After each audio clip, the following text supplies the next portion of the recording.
ज्योतिषाचार्य राममेहर शर्मा। एक बार फिर आज का जो मेरा विषय है दोस्तों, अजया एकादशी के बारे में मैंने पहले बताया। आज की जो है हमारी एकादशी की कथा है परिवर्तनी एकादशी, वामन एकादशी भी इसको कहते हैं।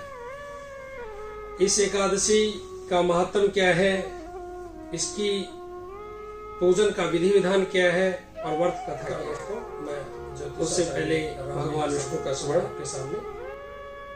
शांताकारं भुजगशयनं पद्मनाभं सुरेश्वरं विश्वधारं गगनसदृशं मेघवर्णं शुभांगं लक्ष्मीकान्तं कमलनयनं योगविरध्यानगम्यं वन्दे विष्णु भवभयहरं सर्वलोकैकनाथं। विष्णु भगवान की जय। परिवर्तनी पद्मा एकादशी महत्तम महापुराण महाराज की। पूजन का विधि विधान क्या है इस कथा का। यह व्रत भाद्रपद मास के शुक्ल पक्ष की एकादशी को रखा जाता है। इस दिन उपवास करने का विधान है। व्रत करने वाले को प्रातः काल स्नान आदि नित्य कर्मों से निवृत्त होकर मां लक्ष्मी व विष्णु भगवान की प्रतिमाओं को स्नान करावें और फिर आसन पर विराजमान कर पुष्पमाला अर्पित करें। इसके पश्चात रोली, चंदन, धूप, दीप, पुष्प, नारियल आदि से विधिवत पूजन करें। आरती उतारना, मिष्ठान का भोग लगाना, सब भक्तों को प्रसाद वितरण करें। ब्राह्मणों को भोज कराकर दान दक्षिणा दें। इसके पश्चात फलाहार करें। पूरे दिन अन्न का स्मरण, भजन कीर्तन में रात्रि जागरण करें। इसका कथा का महत्व क्या है। भगवान विष्णु आषाढ़ मास के शुक्ल पक्ष की एकादशी व्रत देवसैनी हरिसैनी से शेष शैया पर विराजमान होकर निद्रामग्न रहते हैं और वे भाद्रपद मास के शुक्ल पक्ष की एकादशी व्रत को करवट बदलते हैं।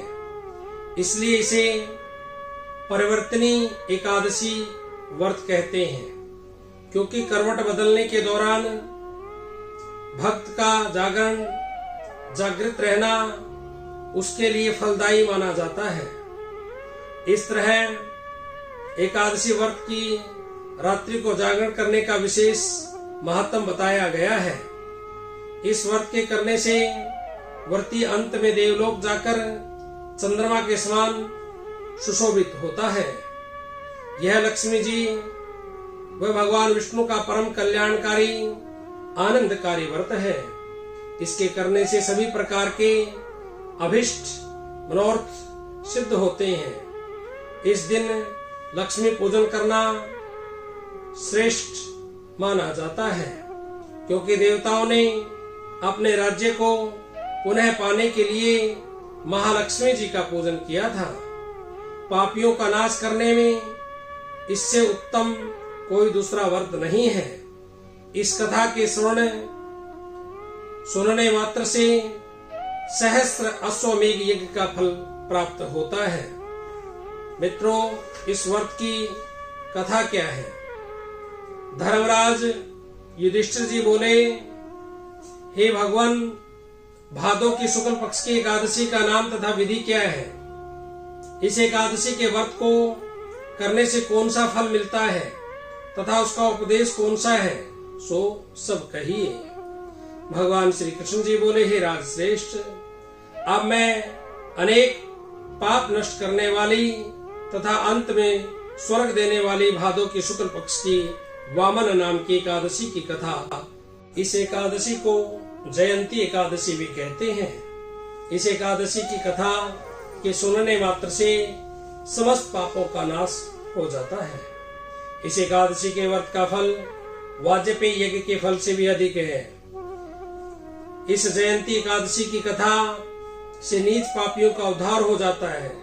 यदि कोई धर्मपरायण मनुष्य एकादशी के दिन मेरी पूजा करता है तो मैं उसे संसार की पूजा का फल देता हूँ।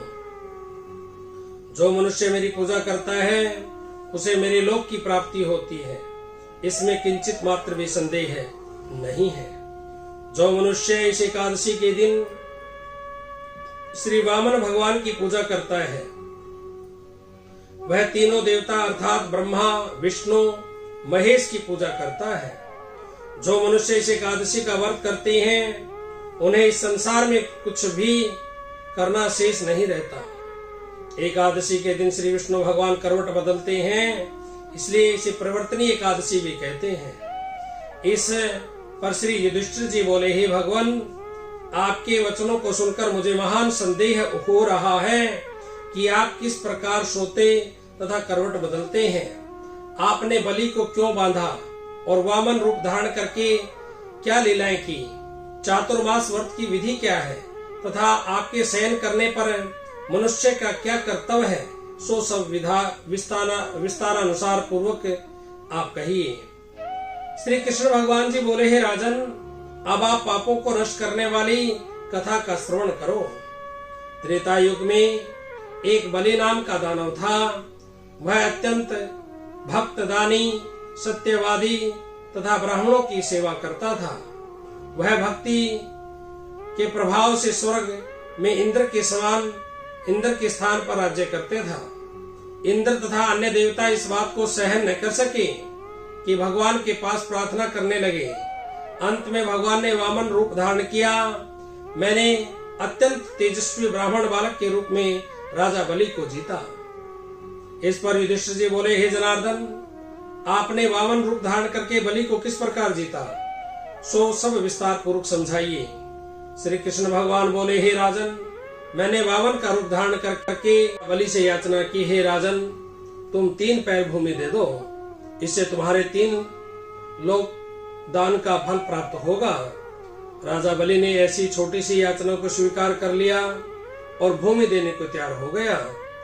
तब मैंने अपने आकार को बढ़ाया और भूलोक में पैर, भवलोक में जंघा, स्वर्गलोक में कमर, महरलोक में पेट, जनलोक में हृदय, तपलोक के कंठ और सत्यलोक में मुख रखकर अपने सिर को ऊंचा उठा लिया। उस समय सूर्य, चंद्र, नक्षत्र, इंद्र तथा अन्य देवता आदि शास्त्रानुसार मेरी स्तुति करने लगे। उस समय राजा बलि को पकड़ा और पूछा कि हे राजन, अब मैं तीसरा पैर कहाँ रखूं? इतना सुनकर राजा बलि ने अपना सिर नीचा कर लिया। उस पर मैंने अपना तीसरा पैर रख दिया और वह भक्त दानव पाताल को चला गया। जब मैंने अपने अत्यंत विनय पाया तो मैंने उससे कहा कि हे बलि, मैंने सदैव तुम्हारे पास ही रहूंगा। भादव के शुक्ल पक्ष की एकादशी को परिवर्तनी नामक एकादशी के दिन मेरी एक प्रतिमा राजा बलि के पास रहती है और एक क्षीर सागर में शेषनाग पर शयन करती रहती है। इस एकादशी को विष्णु भगवान सोते हुए करवट बदलते हैं। इस दिन त्रिलोकी के नाथ श्री विष्णु भगवान की पूजा की जाती है। इसमें चावल और दही सहित रूपा का दान दिया जाता है। इस दिन रात्रि को जागरण करना चाहिए। इस तरह व्रत करने से मनुष्य समस्त लोकों से मुक्त होकर स्वर्ग लोक में जाता है। जो इन पापों को नष्ट करने वाली कथा को सुनते हैं उन्हें अश्वमेघ यज्ञ का फल प्राप्त होता है। बोले एकादशी महात्म महापुराण महाराज की जय।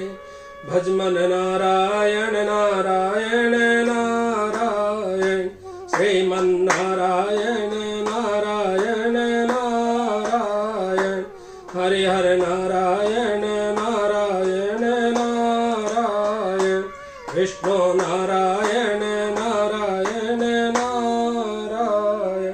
बोले श्री विष्णु भगवान की जय।